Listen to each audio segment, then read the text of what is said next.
परम पूज्य गुरु महाराज जी के चरण कमलों में कोट वंदन प्रणाम करते हुए माँ सरस्वती जिनकी नाम से विद्यालय उनके चरणों में हमारे विद्यालय के प्रधानाचार्य उपस्थित शिक्षकगण छात्र छात्राओं सभी को आज के शुभ दिन की हार्दिक शुभकामनाएं।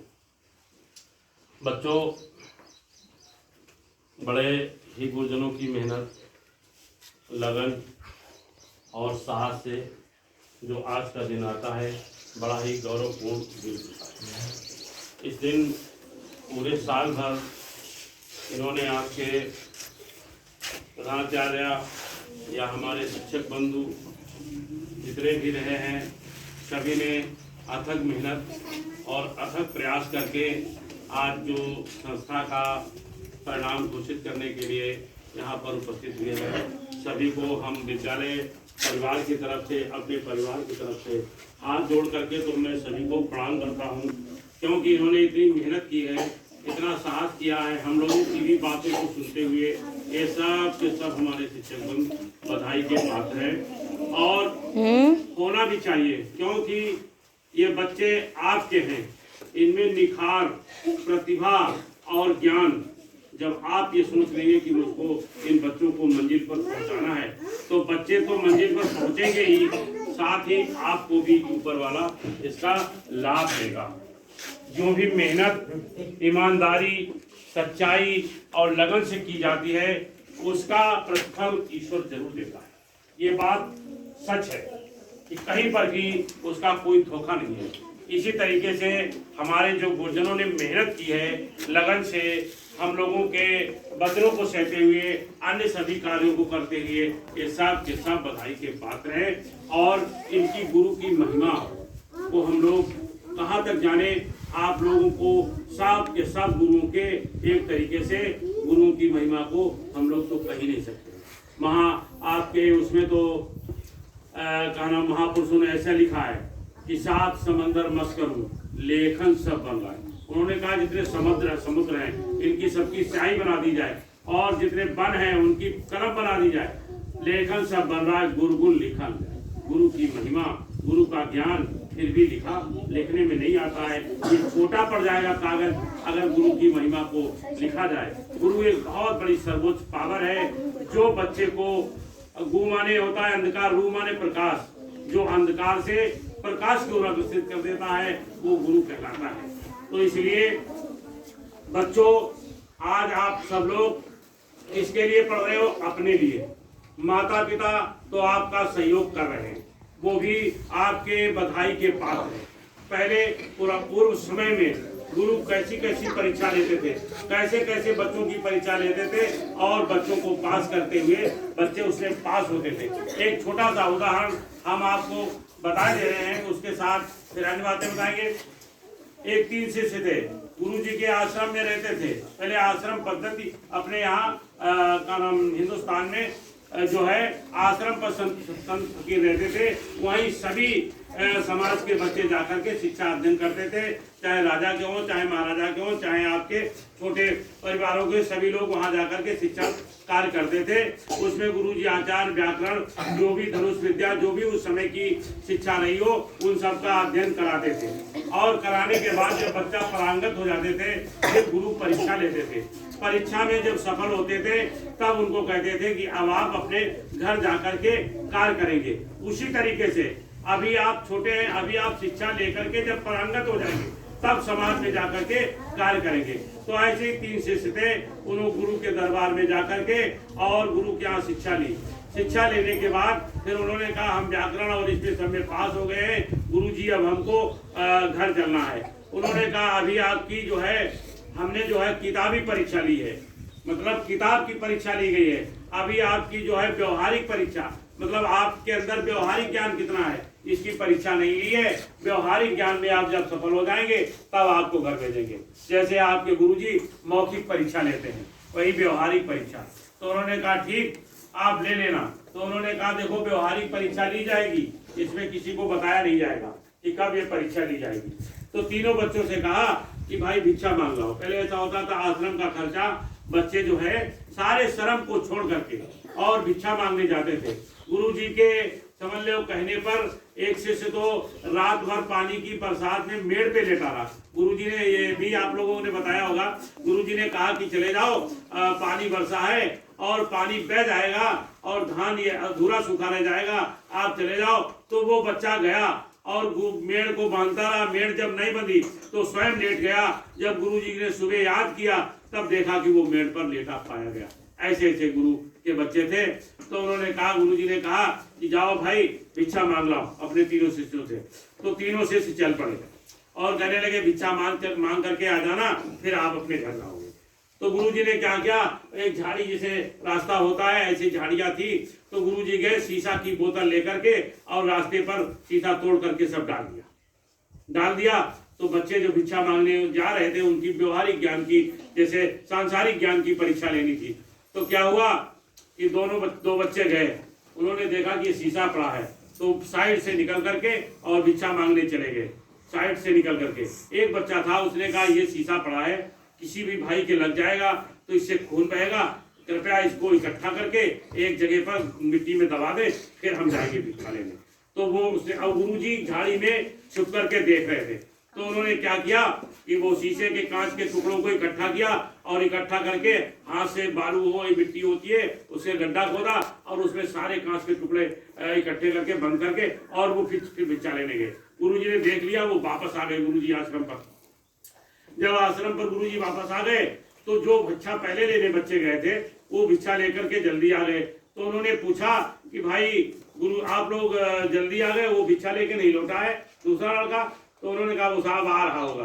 तो आ रहा होगा, उसने क्यों, कहने लगे एक शीशा कांच पड़ा था उसके टुकड़ों को इकट्ठा करने लगा, इस कारण उसको देर हो गई और वो आ रहा होगा। तो जब जाकर के वो लड़का बहुत देर में भिक्षा लेकर के वापस लौटा तो गुरुजी ने कहा कि देखिए व्यवहारिक ज्ञान परीक्षा में आप दोनों लोग असफल हो गए और ये तीसरा बच्चा पास हो गया। उन्होंने कहा कैसे हुजूर? उन्होंने कहा आपको ये ज्ञान नहीं था कि इस कांच से, इस शीशे से हमारे समाज के कितने लोगों के घाव होंगे। इस घाव, पहले शिक्षा का मूल उद्देश्य था तो होना चाहिए कि हम समाज में आने वाले दुखों को भी निवारण करने का प्रयास करें। तो इसने शिक्षा जो है कांच के टुकड़ों को पहले बंद किया, जैसे हमारे समाज के कितने लोग इससे जो है नक जाएंगे, खून खच्चर हो जाएंगे, हमारे समाज का कितना नुकसान होगा। तो इसने भिक्षा से कई महत्वपूर्ण कार्य इसको बंद करके उसके बाद भिक्षा ली, तो सफलता इसको मिली है। आप दोनों लोग इस असफल हो गए हो। कहने का तात्पर्य मेरा ये है कि पढ़ने के साथ साथ आपको सामाजिक व्यवहारिक ज्ञान भी होना चाहिए, शिष्टाचार का भी ज्ञान होना चाहिए, माता पिता के कथनानुसार बच्चों चलना चाहिए और ये आपके भविष्य का मामला है। शिक्षा क्या है? आपके भविष्य की नींव है और नींव जब खराब हो जाती है तो शिक्षा की सारी मकान, सारी बिल्डिंग लड़खड़ाती है। इस तरीके से अपनी नींव को आप मजबूत करने के लिए, अपने कार्य को करने के लिए, जैसे कहा जाए कि ये आपका शर्ट है तो आप कोई फाड़ेगा तो आपका दुख होगा, इस तरीके से ये शिक्षा किसकी है? आपकी है। और आप इस शिक्षा से वंचित रह जाते हो तो समाज का नुकसान न होकर के आपका नुकसान होगा सीधे। और इसको किसी दिन आप पश्चाताप करेंगे कि हम लोग विद्यालय में पढ़े होते, शिक्षा ग्रहण की होती। आज छात्र और छात्राएं सब के सब बराबर हैं, लड़कियां भी IAS PCS और सारे मुकामों पर बढ़ करके, और इन्हीं किताबों को पढ़ करके, क्योंकि अब सारे कोर्स NCERT की तरफ से एक हो गए हैं। जो भी किताबें चलती हैं NCERT की पूरे ऑल यूपी में एक ही जैसी हो गई है।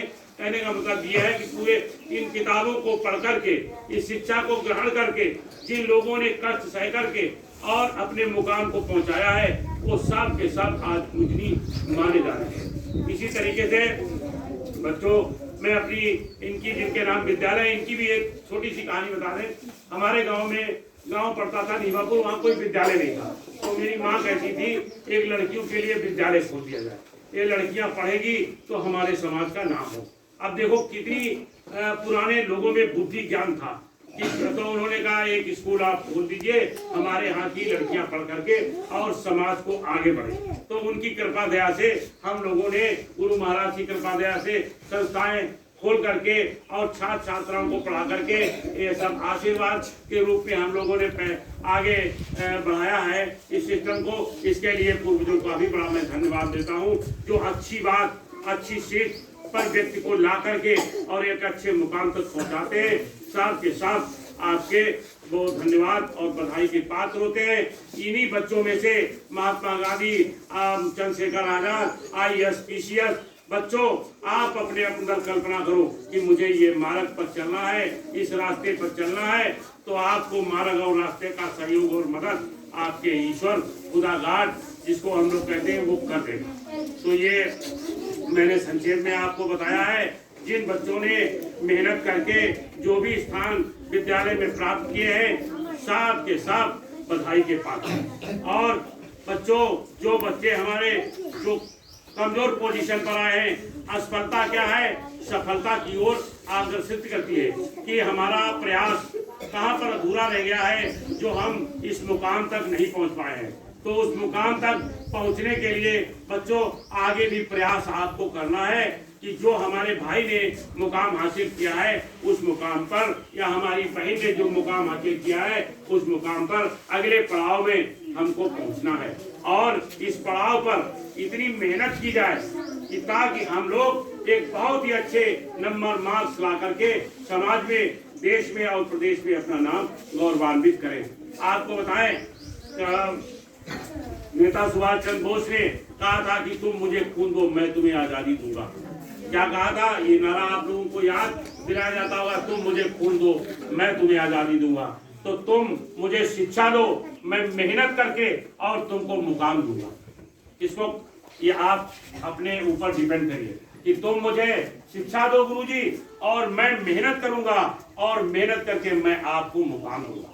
जो एक अच्छा मुकाम होगा उस मुकाम को मैं दूंगा।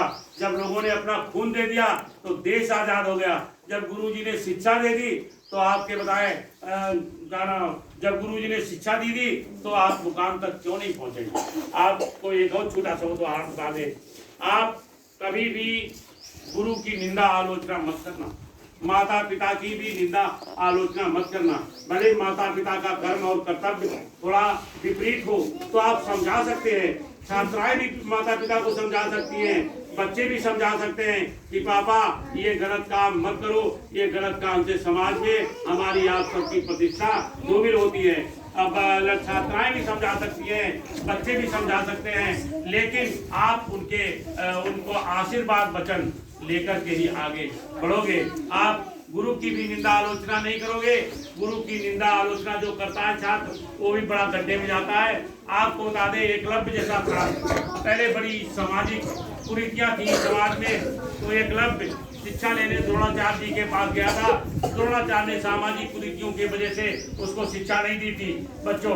तो उसने क्या किया था, इधर हमारी तरफ देखो बेटा, पीछे देख रहे हो, उधर देख रहे हो, हमारी तरफ देखोगे तो ये आकर्षण बढ़ता है, हम लोग क्या बोल रहे हैं, तो इससे हम लोगों की खिंचाव होता है जो है। और आप इधर उधर देखोगे जो हम बता रहे हैं वो आपके बाहर चला जाएगा। तो एकलव्य द्रोणाचार्य जी के पास गया, उसने कहा गुरुजी हमको भी शिक्षा दे दो, मुझे भी शिक्षा की बड़ी लालसा है। तो उन्होंने कहा कि सामाजिक कुरीतियों की वजह से मैं आपको शिक्षा नहीं दे सकता हूँ। तो उसने मन में ठान लिया, इसलिए एकलव्य ने मन में ठान लिया कि मुझे शिक्षा ग्रहण करनी है और मैं इन्हीं को गुरु बनाऊंगा जिन्होंने हमको शिक्षा नहीं दी है। ये सत्य बात है, झूठ नहीं कह रहे हम लोग। तो उसने क्या किया, जंगल में जा करके गुरु की मूर्ति बना करके उनको प्रणाम करके श्रद्धा करके और बाण चलाने लगा। तो आपको बताएं बड़ा वो ऊंचा धनुष हो गया।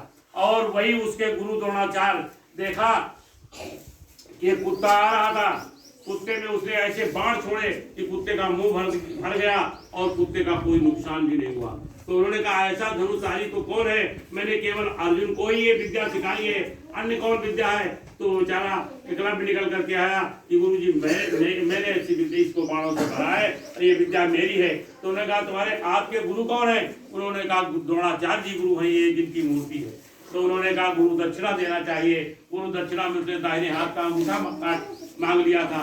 तो ऐसे ऐसे भी गुरु हुए जिन्होंने मूर्ति बना करके गुरु की शिक्षा ली और अपना नाम आज समाज में अमर किया। तो इसलिए मैं कह रहा हूँ जो बात आप लोगों के हित और सर्वोच्च उसके कार्यों के लिए कह रहा हूँ कि आप भी अपना समाज में जो है नाम अमल करिए। अब आपको बताएं, आप ऐसे पैदा हुए हो, ऐसे ही चले जाओगे, समाज के लोग आपको नहीं जान पाएंगे, गांव के लोग नहीं जान पाएंगे, और आपका क्या नाम होगा।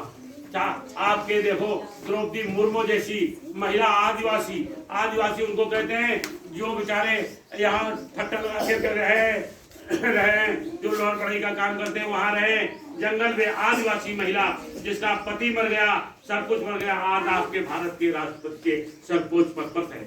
ऐसे बहुत सी है। शिक्षा के अधिकार, ज्योतिबा फूले सबसे पहले उसने महिला शिक्षक बनी थी, और छात्राओं से भी कहा था, लड़कियों से भी कहा था कि आप लोग पढ़ेंगे तभी बढ़ेंगे, अगर पढ़ेंगे नहीं तो आप बढ़ नहीं पाएंगे। कोई आपके रास्ता ऐसे नहीं है कि जो बिना शिक्षा के खोले जा सके। आप मजदूरी भी बिना शिक्षा के नहीं कर सकते हो। तो सारे शिक्षा एक तरीके से मास्टर चाबी शिक्षा है, जिसके माध्यम से आपके सामाजिक, राजनीतिक और आपके व्यापारिक सारे रास्ते खुलते हैं। तो इन्हीं शब्दों के साथ बच्चों, इसलिए शिक्षा पर सबसे ज्यादा फोकस दो। और मैं तो यही कहूंगा।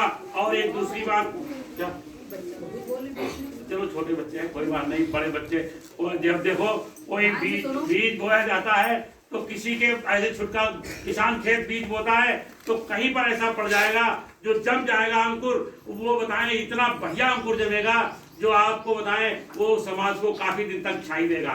तो इसलिए छोटे बच्चे हैं कोई बात नहीं, अब हम लोग बात भी अपनी हो गए। अब देखो मैं बता रहा था कि आप लोग भी मेहनत करके, और एक आपको महत्वपूर्ण सूचना और बता दें बच्चों, हमारी संस्था जो है गरीब, निर्धन, कमजोर बच्चों के लिए भी कार्य कर रही है।